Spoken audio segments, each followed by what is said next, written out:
tea. Lovely. How are you, my internet family? Welcome back to another video, and as you probably guessed by the title, this is going to be about something I've been promising to talk about for a very long time. I'm struggling right now. You guys all know that I've been through hell with eating disorders in the past, and I've discussed extensively my weight loss, but I've never really shared with you guys how I did it or how I maintained or failed to maintain sometimes. So I thought today I would just kind of sit down and chat with you guys with this pretty white background so I can put in some pictures all about the struggle that is health and fitness and weight loss and just maintaining a healthy body. There was a time not that long ago that I would search for videos like this for hours and hours online, and it left me feeling very confused indeed, because there's so much misinformation out there, and the diet industry is like here, and then the fast food and junk food industry is here, and it's like, what do I do? I'm a girl who grew up loving junk food and sweets and everything that is unhealthy for the body. I had a lot of health issues growing up, but I never had an issue with my weight until I was in my late teens, when I gained a ton of weight during and after a deep depression that I sank into, and I basically ate my feelings for an entire year and a half and gained 60 pounds. And it wasn't pretty. My whole body was covered in stretch marks, and it still is, except they're faded now and they're pretty and white, so they're not as obvious, and I'm fine with them now. Battle scars, as they say. My moment of realization came one day when I was sitting in the bathtub, and the sides of my body, so my love handle area, had filled out the entire bath, so the water couldn't even get by. It was a really awkward moment, and the doctor told me I needed to lose weight for my health, so I was like, right, I need to get on this. So I knew nothing. Absolutely nothing. My education about weight loss was coming from magazines and stuff at the time, and I really genuinely believed that I could go on a diet and lose all the weight I needed to lose in 2 weeks or something like that. I just thought that it would drop off me based on all these covers of, you know, so-and-so lost this much in this many days on this juicing diet and all this crap. Played around with diets for a while, and I quickly realized there was no chance in hell of me sticking to them. And I didn't start exercising at first. What I did do is just try and cut down on my portion sizes, and I started eating more cooked meals at home with my dad, who I was living with at the time. Still wouldn't touch a fruit or vegetable at this point. I think I was about 20 when my weight loss journey started, and I'm 27 now, and in that time I have been 180 pounds, I've been as low as 120 pounds, and right now I think I'm in and around 150. I think 140, 150-ish, somewhere in there. I don't like weighing myself anymore. I go by jeans and how my clothes feel.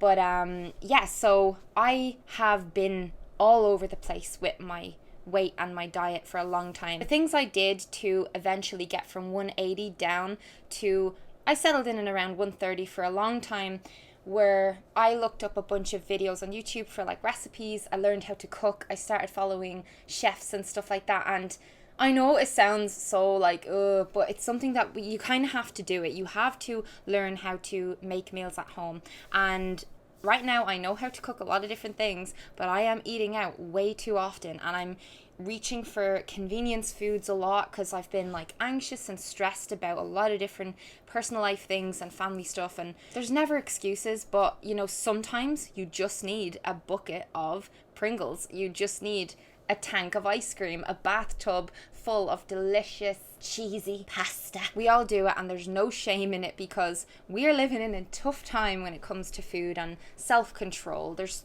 cheap, delicious, calorific food all around us. Our human instincts tell us to go for that kind of food, the sugar, the fat. Fats are fine, sugars are fine when they're natural and they're, you know, eaten in the proper portion sizes.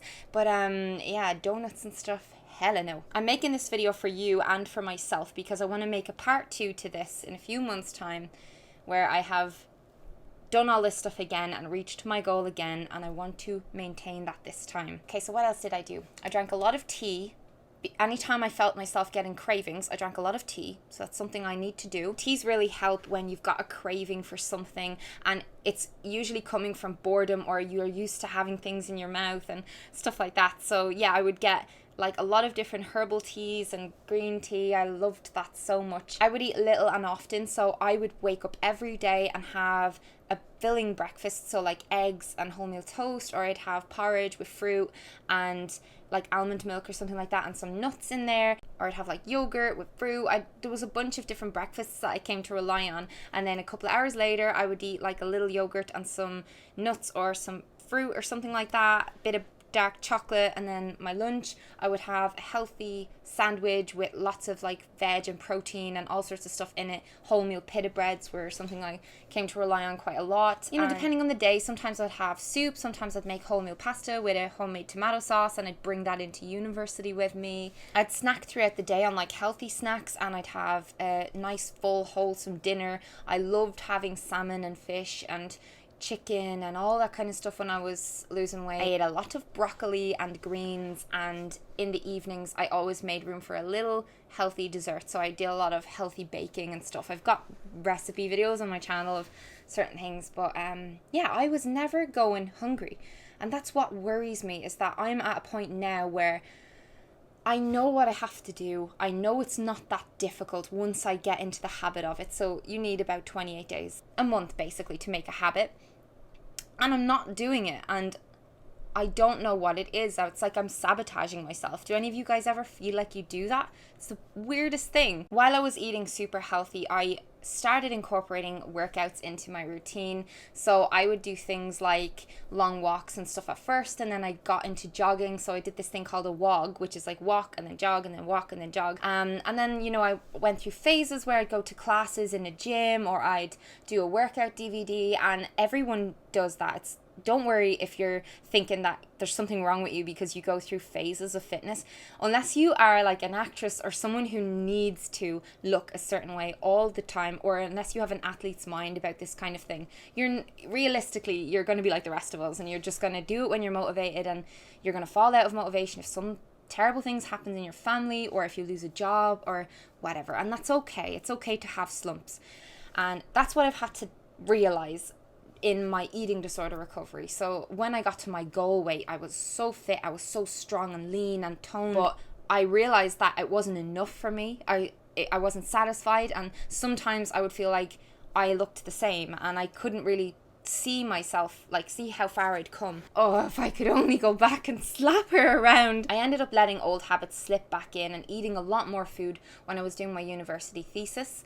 And yeah, it was stressful, guys. Like, my YouTube channel was just taking off, and I had relationship problems at the time, and oh my goodness, it was a lot to take. So I was consuming so much foods, like tons of peanut butter, tons of granola, foods that you need to have in small quantities, but I was eating them a lot to kind of power through my study sessions.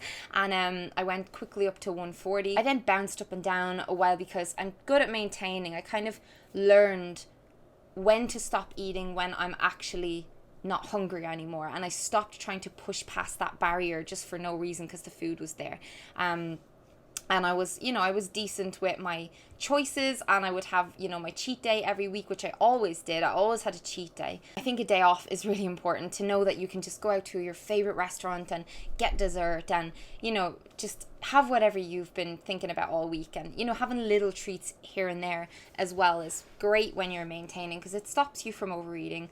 And I'm all about balance. I don't condone going really crazy and full on with your diet unless it's not going to affect you that much. Unless it's not going to really impact your mental health. Please don't do that, because if you're the type of person that gets very obsessive about things like that and you are down on your body and stuff like that, it's far more important to learn to be happy with what you have and continue to work on it, rather than to just despise yourself and try and do everything you can and do it the fastest way and the quickest way. Because we're in that kind of society where we just want everything now. We want things yesterday. We don't want to wait and work at things anymore and put in some effort. We have a lot less self-control, I think, as a species, and especially when it comes to food. We fill a gap with food. It's very addictive. Sugar is as addictive, if not more addictive, and causes more health problems and deaths than smoking and alcohol. I've watched a lot of documentaries about food and nutrition and read a lot of books, and I recommend that you do so. There's brilliant documentaries on Netflix and some amazing health books out there, and I feel like you need to be widely read in order to come to a conclusion yourself, because there's arguments against veganism, there's arguments against paleo, there's research to support every single different diet out there.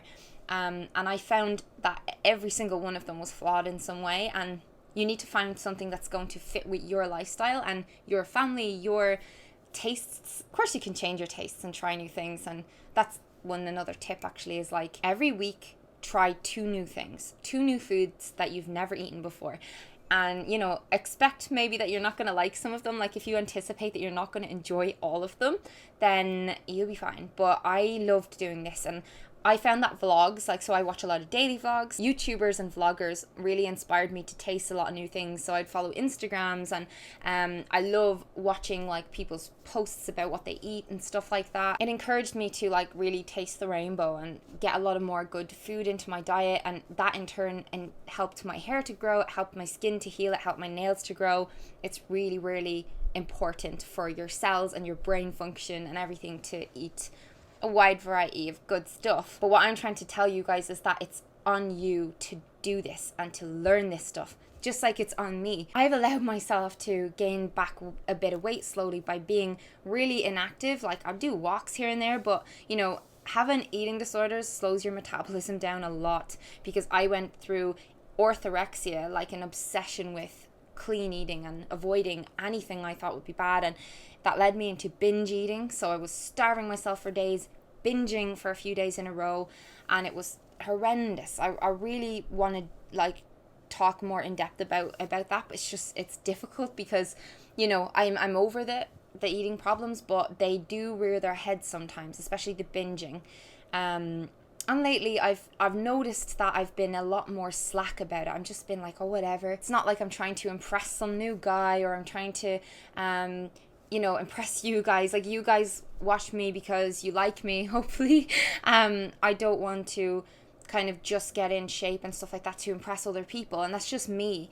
But I really admire people who look after their health and fitness and who have really fit bodies. It just blows my mind that people can be that dedicated to it. It can mean you're going to live longer and have a really healthy life. So it's important to me to get back on track with this. And I guess I just wanted to sit down and talk about this so that like we can kind of pull together a little bit. So writing down a big list of healthy foods that we like, or if you're just starting off, trying a bunch of new stuff till you find that list. So for me, it's always goes back to a circle of types of food. So I love brown rice, I love salmon, I love Greek yogurt, I love all fruit, all vegetables. I adore like all of them. I know how to make healthy sauces from scratch. I like hummus. I just like everything that's good for you, like avocados and eggs. And now these are things obviously that I believe are good for the human body. I know that we all disagree, that's fine. Yeah, so we'll make our lists, we'll buy a shopping every week, and we'll do it together. Check in with each other in the comments of this video, so everyone can kind of come back to the comments of this video to see how everyone is doing every few days maybe. You can tweet me, you can Instagram me, I'll Instagram my food, I'll tweet about meals, about exercise that I'm doing. I want to start working out 5 times a week, doing high intensity interval training, because that's the one thing that worked the best for me back in the day, and it got me shredded into great shape, and I felt good. Like, I would dive out of bed feeling super energized, and I miss that feeling. It's so good. And I like being able to, you know, plank for ages and do loads of crunches and climb mountains. It makes me feel invincible, and right now I feel like a fecking bag of potatoes on a couch, and it's not a way to be, guys. And so yeah, I don't want to set a weight goal, I want to set a health goal and a fitness goal. So I'll know by my genes if I'm doing well. I by no means, I don't think I'm overweight. I'm a very healthy weight for my height. I'm in the normal BMI range and all that stuff. There's a lot of debate around BMI though. But I know when I was the happiest when I was eating fairly well, having my treats, living my life, and I built exercise around my life. So I was walking tons, and I was doing races for charity. Those were the days. So if we learned anything from this little chat that was very unscripted and unplanned, it's that we all struggle with this, and maintaining is the hard part. Losing weight is not the hard part. Getting healthy is not the hard part. Staying healthy is very tough when you're surrounded by temptation all the time. And you've got a sweet tooth like me. I grew up, like I said, eating Skittles and Cocoa Pops and McDonald's and all that kind of stuff pretty much every day. So this is a big deal for me. Maybe we could take a before photo, not show anyone. Let's do it. Let's take a before photo and just keep it to ourselves.